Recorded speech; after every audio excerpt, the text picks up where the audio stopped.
When I first saw this painting, my eyes were immediately drawn to the radiant, fair-skinned woman. Observing the actions of the three other women around her, one holding jewelry, another arranging her hair, and a third appearing to clean something, I realized that this might be a bathing scene.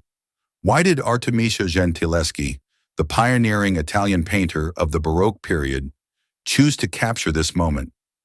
As my gaze shifted to the upper left corner of the painting, I discovered that the story was far from simple. This time, the protagonists of the story are David and Bathsheba. Viewers who have watched the previous two episodes are likely familiar with David, while Bathsheba, the woman depicted in the painting, is also a significant figure in the Bible. The story of David and Bathsheba is one of the most poignant and tragic narratives in the Bible, illustrating themes of sin, repentance, and divine justice. It unfolds primarily in 2 Samuel 11-12 and reveals the complexities of human nature and the consequences of moral failure. King David, known for his deep faith and leadership, found himself in a moment of vulnerability.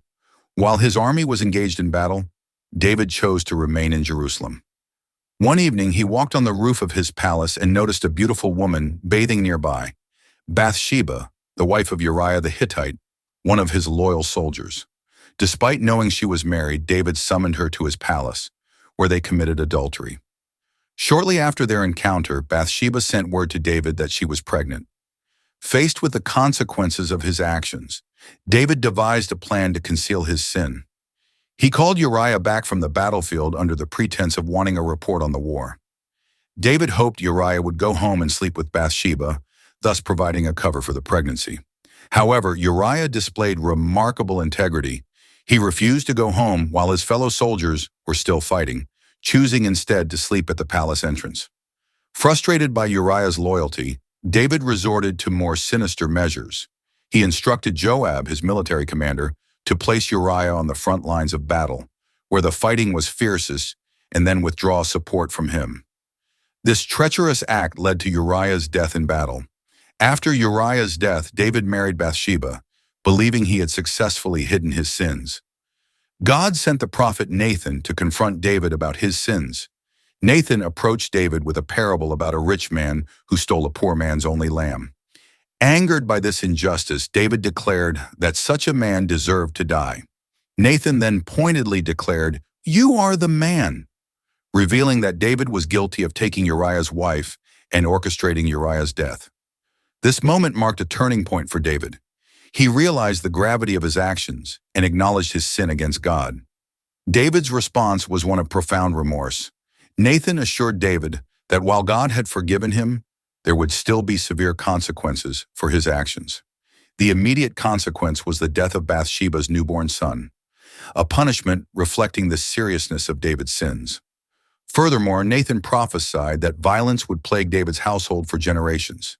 Indeed, this prophecy unfolded as David faced turmoil within his family. Several sons met tragic ends due to conflicts stemming from this sin. Despite these dark chapters in their lives, Bathsheba later gave birth to Solomon, who would become king and is often regarded as one of Israel's greatest rulers. It is time to return to the beginning of this conflict, the moment when David, upon seeing Bathsheba bathing, was overcome with desire. Under the brush of Artemisia Gentileschi, women become the central focus, while men are relegated to the distant background as secondary figures. This perspective is deeply connected to the artist's own background. Artemisia Gentileschi was an outstanding female painter active in 17th century Italy during the Baroque period. She was one of the very few women artists of her time to achieve widespread recognition. Trained under the guidance of her father, she was profoundly influenced by Caravaggio's dramatic use of light and shadow. Her career was marked by personal challenges, including a highly publicized trial following her rape by Agostino Tassi.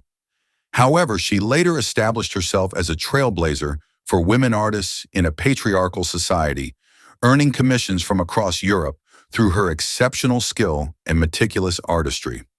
Artemisia Gentileschi's works often emphasize a female perspective, likely influenced by her personal experiences of oppression and gender-based violence in a male-dominated society. In her painting, Bathsheba, she seeks to imbue the female characters with dignity and depth, challenging the traditional artistic portrayal of women as mere objects of desire or symbols of sacrifice.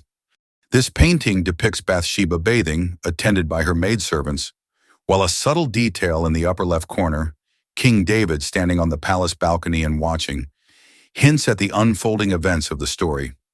Notably, the architectural background was painted by Viviano Codazzi, and the landscape was completed by Domenico Gargiulo, reflecting the collaborative nature of Baroque artists.